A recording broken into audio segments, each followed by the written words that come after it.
పల్నాడు జిల్లా చిలకలూరిపేట మండలంలోని గోపాలంవారి పాలెంలో టెక్స్టైల్ పార్కును కేంద్ర సహాయ మంత్రి పెమ్మసాని చంద్రశేఖర్, ఎంపీ లావు శ్రీకృష్ణదేవరాయలు, ఎమ్మెల్యే శ్రీ పత్తిపాటి పుల్లారావులు సందర్శించారు. ఈ సందర్భంగా వారు టెక్స్టైల్ పార్కులోని వివిధ యూనిట్లను పరిశీలించారు. అలాగే పరిశ్రమల యజమానులను సమస్యలను అడిగి తెలుసుకున్నారు. ఎమ్మెల్యే పత్తిపాటి మాట్లాడుతూ దాదాపు 2 లక్షల మందికి పైగా ఈ పరిశ్రమ మీద ఆధారపడి జీవనం సాగిస్తున్నారని తెలిపారు. ఇప్పటికీ సగానికి పైగా మిల్లులు మూతపడ్డాయని, మిగిలినవి కూడా మూతపడే పరిస్థితిలో ఉన్నాయని తెలిపారు. కేంద్ర ప్రభుత్వం కాటన్ పరిశ్రమను సంక్షోభం నుండి ఆదుకోవాలని వారు విజ్ఞప్తి చేశారు.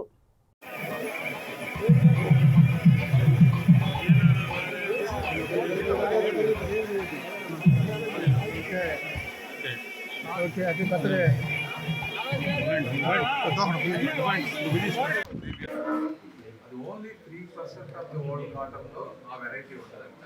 ఏంటది? మా సంబంధం లేదు. వైట్ గా ఉండి అడ్డుకైతే చాలు. జరుగుతుంది ఏంటంటే మనకి అసలు టెక్స్టైల్ ఇండస్ట్రీలో డంప్ చేస్తున్నారు. ఎక్స్పోర్ట్ చేయలేకపోతున్నాం, డొమెస్టిక్ లో అమ్ముకోలేకపోవడానికి కారణం ఏంటంటే వాటి చీపర్ ప్రైస్ కి మన ఇండియాకి వస్తుంది.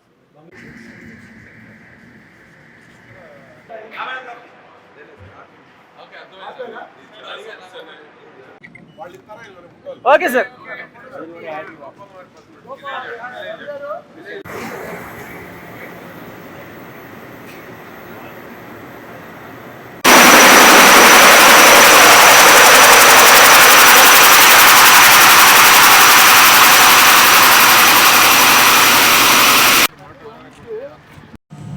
విజిట్ చేయడం కోసం ఈరోజు తొలిసారిగా చిలకలూరిపేట నియోజకవర్గానికి ఇచ్చేసినటువంటి కేంద్ర మంత్రి మా పెమ్మసాని గారికి, మా ఎంపీ గారు కృష్ణదేవరాయలు గారికి, టెక్స్టైల్ పార్క్లో ఉన్నటువంటి ఎవరైతే స్టేక్ హోల్డర్స్ ఉన్నారో వారి బాధలు చెప్పుకోవడానికి తెగుళ్ల వల్ల కానీ పత్తి రైతులు, పత్తి పండించేటువంటి రైతులు ఎవరు సంతోషంగా లేరు. 7,500 రూపాయలు కేంద్ర ప్రభుత్వం మద్దతు ప్రకటించినప్పటికీ ఏ ఒక్క రైతు కూడా ఈ దిగుబడి తగ్గిపోవడం వలన రైతులు ఎవరు సంతోషంగా లేరు. పెంచిన ఎంఎస్పి వల్లేమో ఇండస్ట్రీ మొత్తం జిన్నింగ్ కాడ నుంచి స్పిన్నింగ్, ఆయిల్ మిల్లులు, టెక్స్టైల్ ఇండస్ట్రీ ఫస్ట్ వరుసలో సంక్షోభంలో ఉంది. దేశంలో ఇప్పటికే సగం పరిశ్రమలు మూతపడ్డాయి. మిగిలిన సగం పరిశ్రమలు కూడా డోల్ డ్రమ్స్లో ఉన్నాయి, వెంటిలేటర్ మీద ఉన్నాయి. కాబట్టి కేంద్ర ప్రభుత్వం ఆదుకోవాలి. రాష్ట్రంలో ఆర్థిక పరిస్థితి బాగలేదు. 10 సంవత్సరాల నుంచి ఇన్సెంటివ్స్ కూడా ఈ రోజు రిలీజ్ చేయాలి.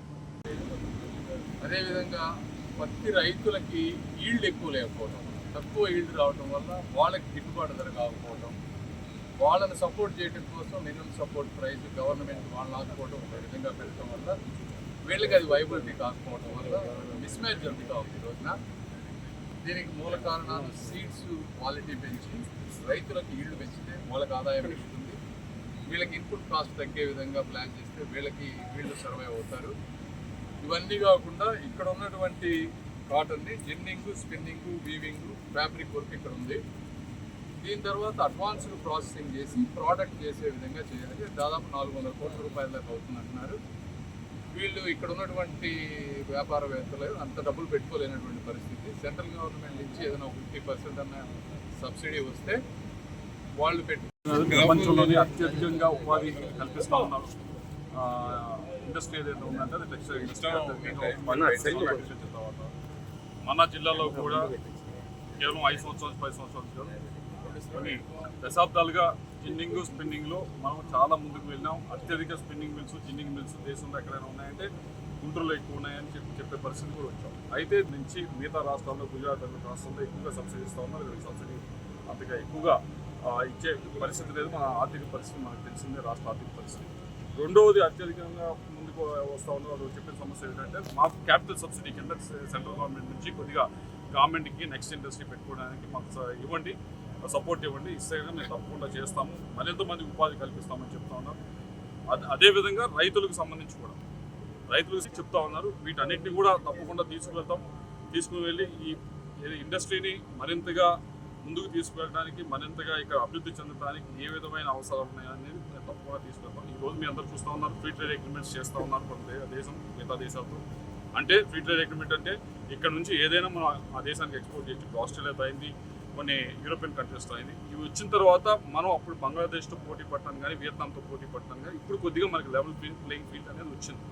అయితే అది వచ్చిందంటే సరిపోదు, వీళ్ళకి కూడా సపోర్ట్ ఇవ్వాలి. దానికి ఏ విధమైన సపోర్ట్ ఇవ్వాలనేది నేను మంత్రి గారు చంద్రశేఖర్ గారు ఇద్దరు అలాగే పుల్లారావు గారి సూచనలు తీసుకొని నేను తప్పకుండా దీన్ని ముందుకు తీసుకెళ్ళడానికి అన్ని ప్రయత్నాలు చేస్తాను.